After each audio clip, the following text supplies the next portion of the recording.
सर्वोदय नगर में दबंग कारोबारी ज्ञानेश शर्मा उर्फ ज्ञानू ने गली के कुत्तों पर ही दबंगई दिखा दी। भौंकने पर ताबड़तोड़ गोलियां बरसा दी। इसमें शेरू नाम के कुत्ते की मौके पर ही मौत हो गई, जबकि फीमेल प्रेग्नेंट डॉग ब्राउनी को गंभीर हालत में रायपुरवा स्थित SPCA अस्पताल में भर्ती कराया गया। मोहल्ले के रहने वाली पर्वतारोही गुड़िया ठाकुर की तहरीर पर पुलिस ने FIR दर्ज कर ली है। वाकया गुरुवार रात लगभग 10:35 का है। FIR के मुताबिक सर्वोदय नगर स्थित लावण्या हाउस निवासी ज्ञानू ने फायरिंग के लिए लाइसेंसी बंदूक का इस्तेमाल किया। इस घटना से आक्रोशित क्षेत्रीय लोगों के शोर मचाने पर वह भाग गया। लोग घायल ब्राउनी को रायपुरवा स्थित SPCA अस्पताल ले गए। ब्राउनी गर्भवती है। ज्ञानू की तलाश की जा रही है। शेरू का पोस्टमार्टम कराया गया है। वहीं मामले में कार्रवाई की जा रही है। गायों और बत्तख को भी मारने का आरोप लगा है आरोपी पर। ज्ञानू के दबंगई क्षेत्र से क्षेत्रीय लोग परेशान हैं। उसकी दाता नगर में फैक्ट्री है। वह अक्सर नशे में गाली गलौज करता है। क्षेत्रीय लोगों का यह भी आरोप है कि उसने कुछ महीने पहले गाय और बत्तख पर भी गोलियां चलाई थीं, जिसमें बत्तख की मौके पर ही मौत हो गई थी। ये घटनाएं विरोध न होने से दब गईं।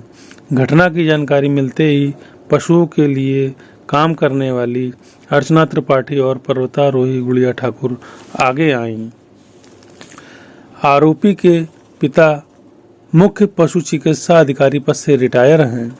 जिस ज्ञानू ने गोली बरसाई है, उसके पिता डॉक्टर RMC शर्मा मुख्य पशु चिकित्सा अधिकारी रहे हैं।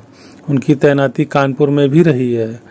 उन्होंने सरकारी सेवा के दौरान कुत्तों समेत हजारों जानवरों का इलाज किया है। ज्ञानू ने 15 दिन पहले ही गायों को मारा था। विरोध करने पर धमकी भी देता है। इसने कुत्तों की गोली मारकर हत्या करने पर हद ही पार कर दी, तभी FIR कराई गई है। आपका क्या नाम है? कनिका। जो कल डॉगी को गोली मारी गई है और एक मर भी गया है जी, एक घायल है जी, तो उसके परिप्रेक्ष्य में आप क्या बोलना चाह रहे हैं? ये बड़ा ही इनह्यूमैनिटी है। आज सड़क के श्वान को मारा है, कल हम में से किसी को मार देंगे उठा करके। तो गुड़िया जी के मोहल्ले में वारदात हुई थी और बड़ी बखूबी से उन्होंने अपनी गोली निकाली और उठा करके उसको मार डाला, क्योंकि वो सड़क का एक कम्युनिटी कुत्ता था। उसके पीछे की क्या मंशा रही है, कितना क्रूरवादी सोच रहा है, ये तो नहीं कहा जा सकता है, क्योंकि पढ़े लिखे लोग हैं तो पता नहीं क्या ही सीख है। अब बात ये है कि उसमें से एक श्वान जो मरा है वो मेल अडल्ट श्वान था और जो घायल हुआ है वो प्रेग्नेंट है, वो प्रेग्नेंट फीमेल है। जो सारी प्रतिक्रियाएं अभी होंगी वो तब होंगी जब हमें FIR की कॉपी मिल जाएगी। जांच पड़ताल के लिए हमें अर्चना त्रिपाठी जी जो SPCA वॉलंटियरिंगली देखती हैं, PFA की हेड है यहाँ पे, उनकी तरफ से बड़ा सपोर्ट मिला है। पूरे कानपुर में हम लोग कल रात ढूंढते रह गए कि हमें एक वेट मिल जाए जो उसका बेसिक फर्स्ट एड कर दे, क्योंकि ये गोली वाला मामला था। हमें एक भी सरकारी वेट अवेलेबल नहीं मिला, सब सिटी से बाहर थे।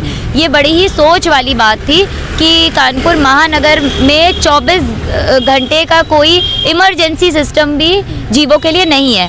तब हमें ऊपर से अर्चना मैडम को कॉल करके डिस्टर्ब करना पड़ा, उनको प्रेशर लगाना पड़ा, तब जा कर के राजेंद्र बाबू जी SPCA में आए और उसको फर्स्ट एड दी गई, बच्चे को फर्स्ट एड दी गई, बेसिक फर्स्ट एड। अब आज जो भी प्रतिक्रिया होगी, जैसे कि पोस्टमार्टम, वो तभी होगी जब FIR की रिपोर्ट मिलेगी। अभी तक FIR की रिपोर्ट हमारे हाथ में आई नहीं है। जिसने गोली मारी उसका नाम क्या है? और उनका नाम क्या है? उनका नाम है ज्ञानेंद्र शर्मा जी। क्या उन्होंने लाइसेंसी रिवॉल्वर से गोली मारी? ये अभी हमें पता नहीं है। ये हमें लगता है कि ये पुलिस का काम है, जो पुलिस को बखूबी करना चाहिए, जाके जांच पड़ताल करनी चाहिए, वारंट लेना चाहिए, जाके सर्च करना चाहिए, क्योंकि ये वाकई में काफ़ी क्रुएल्टीज देखते हैं। डंडा मार दिया, जहर खिला दिया, ये खिला दिया, वो खिला दिया, पर किसी को गोली मारने का किसी को कोई अधिकार है ही नहीं। ये किस बात की डेमोक्रेसी है कि आपने गोली मार दिया उठा करके? आप कानपुर प्रशासन और यूपी पुलिस से क्या उम्मीद रखती है? यूपी पुलिस से मुझे ये बोलना है कि बखूबी बहुत सारी जगह में यूपी पुलिस बहुत अच्छे से रोल कर रही है, अदा कर रही है। इस टॉपिक में भी अब जैसे मैं और गुड़िया पूरी रात थाने में बैठे रहे और एक रिसीविंग के लिए बैठे रहे, इस कड़कड़ाती हुई ठंड में हम पूरी रात सुबह 8 बजे तक हम थाने में बैठे रहे। तो आप कानपुर प्रशासन और यूपी पुलिस से क्या उम्मीद रखती है? यूपी पुलिस से मुझे ये बोलना है कि बखूबी बहुत सारी जगह में यूपी पुलिस बहुत अच्छे से रोल कर रही है, अदा कर रही है। इस टॉपिक में भी अब जैसे मैं और गुड़िया पूरी रात थाने में बैठे रहे और एक रिसीविंग के लिए बैठे रहे, इस कड़कड़ाती हुई ठंड में हम पूरी रात सुबह 8 बजे तक हम थाने में बैठे रहे। तो थोड़ा सा अपना काम यदि तेज़ी से किया जाए तो मुझे लगता है ये एक पॉजिटिव अप्रोच होगी सिटी के लिए भी, और स्मार्ट सिटी का जो सपना है वो प्रैक्टिकली रूप में भी पूरा होगा। तो अगर पुलिस हमारी सचेत जाए तो ऐसे अपराध तो नहीं होंगे। अब आज मैं ये बोल रही हूँ, कल को मुझे गोली लग जाए और आप मेरे पेरेंट्स को पूरी रात बिठाए रखें, तो ये किस बात की डेमोक्रेसी है? तो यूपी पुलिस और यहाँ की गवर्नमेंट से मेरा हाथ जोड़ के यही दरख्वास्त है कि जीवों की सुरक्षा के लिए भी जो ये चीज़ें हो रही हैं, इन पे भी काफ़ी सख्ती लागू की जाए, इन पे ऑडिट्स किया जाए, बिना बताए छापे मारे जाए, ऑडिट्स किया जाए, तब उनको पता चलेगा कि एग्जैक्टली क्या क्या हो रहा है। जी। और यहाँ काकादेव थाने में क्या प्रोसीजर चल रहा है? प्रोसीजर अभी ये चल रहा है कि गुड़िया एसओ साहब से मिली हैं और अभी जो है पिछले 40-45 मिनट से एफआईआर टाइप हो रही है। तो हम वेट कर रहे हैं कि कब हमारी एफआईआर पूरी तरह से टाइप हो जाए और हमें उसकी एक कॉपी मिल जाए, तो हम आगे पोस्टमार्टम की प्रक्रिया प्लस जो बच्ची है जिसके ऑलरेडी छेद है, हमें नहीं पता अंदर गोली है नहीं है, लेकिन उसके पेट में बच्चे हैं, तो उसको दिखाने की डॉक्टर के यहाँ उसका एक्सरे कराने, अल्ट्रासाउंड, कई तमाम चीज़ें हैं। ठंड का मौसम है, दिन जल्दी ढल रहा है और नियर अबाउट 12 घंटे हो रहे हैं हम यहीं पे हैं, थाने पे हैं। तो ये थोड़ा प्रोसेस अगर फास्ट हो जाए और लोग समझने लगें तो ये मेरे हिसाब से बहुत बेहतर होगा, क्योंकि जान तो सबकी कीमती है। आप जो कि काफ़ी समय से यहाँ, हमें लग रहा है रात के 2 या 3 बजे से रुकी हुई हैं। जी। क्या कोई असुविधा का सामना करना पड़ा है? अब सर असुविधा क्या, अब इतनी ठंड है, ठंड में हम लोग यहाँ बाहर बैठे हुए थे हम सब, और अंदर से हमें भगा दिया गया था कि यहाँ ना बैठिए आप, तो हम बैनियन ट्री के नीचे बैठे हुए थे ठंड में।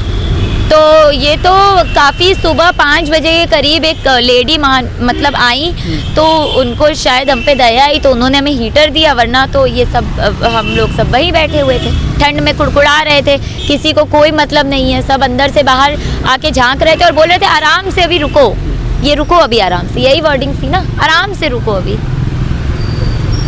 जी, थैंक